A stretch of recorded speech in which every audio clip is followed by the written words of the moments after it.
सिरसा में शिव भजनों पर कांडा का डमरू डांस। प्रदीप मिश्रा की कथा में झूमा गोपाल गोविंद का परिवार।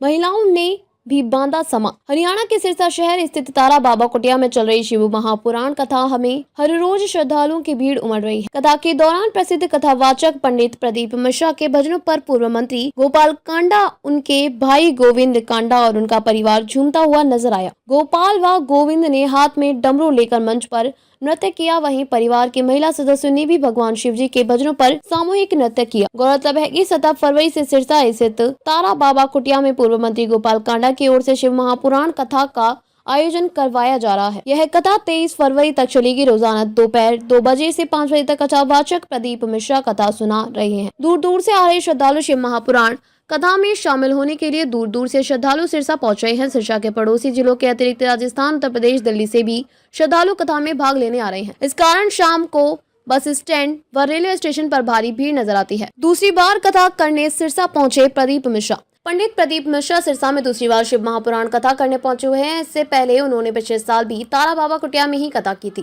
कथा के दौरान पंडित प्रदीप मिश्रा ने शिव तत्व के बारे में श्रद्धालुओं को जानकारी दी। उन्होंने कहा कि जिस दिन शिव रूपी सांस चलनी बंद हो जाती है, उस दिन शरीर सब बन जाता है। उसको लोग जला देते हैं। 21,600 श्वास रोज निकल रही है। शिव ही सब कुछ करता है।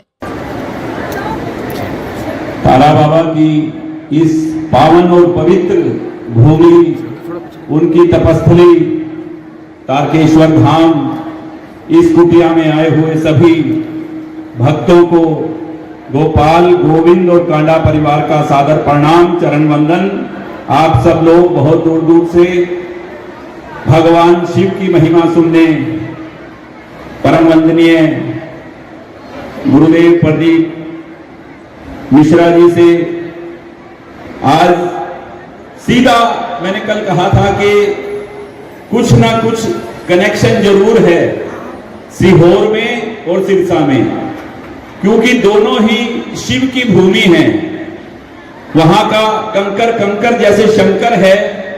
तो मैं सिरसा के बारे में बताऊं, क्योंकि बहुत से लोग आज सिरसा के बाहर से भी आए हुए हैं और मेरी आवाज पूरी दूर तक जा रही है चैनलों के माध्यम से। 1954 में विनोबा भावे जी भूदान के लिए, भूमि दान के लिए इस देश का भ्रमण करने के लिए निकले। वो पूरे देश में भूमि मांग रहे थे लोगों से कि गौशाला के लिए, शिवालय के लिए भूदान करें। जब वो सिरसा पहुंचे 1954 में, यहां हमारे सीताराम जी बागड़ी एमएलए हुआ करते थे।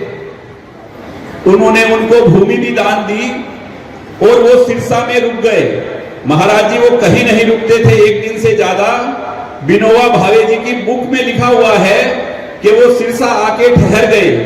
तो बहुत दूर दूर तक जब बात फैली कि विनोबा भावे जी जो कहीं नहीं रुके, पूरे हिंदुस्तान में वो सिरसा में आकर क्यों रुक गए, तो उन्होंने लिखा अपनी किताब में कि सिरसा में मुझे भगवान शिव की भूमि का अनुभूति हुई कि जैसे ये शिवालय की भूमि है, भगवान शिव की भूमि है, सिरसा भगवान शिवालय की भूमि है, शिव की नगरी है।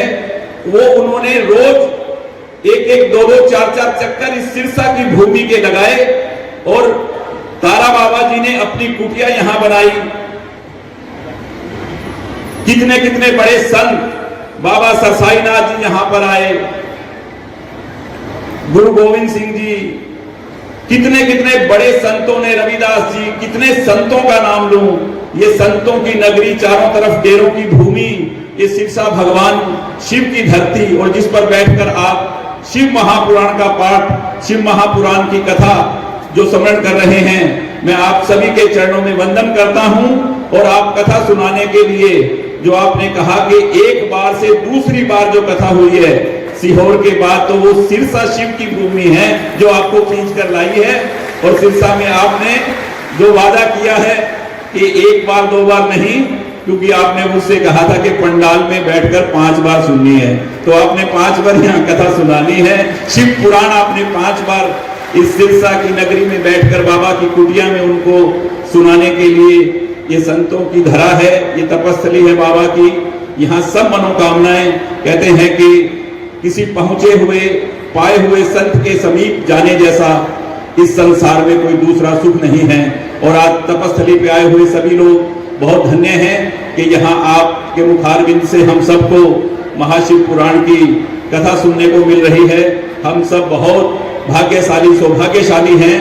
सिरसा की जनता आपके चरणों में बार बार नमन करती है, वंदन करती है।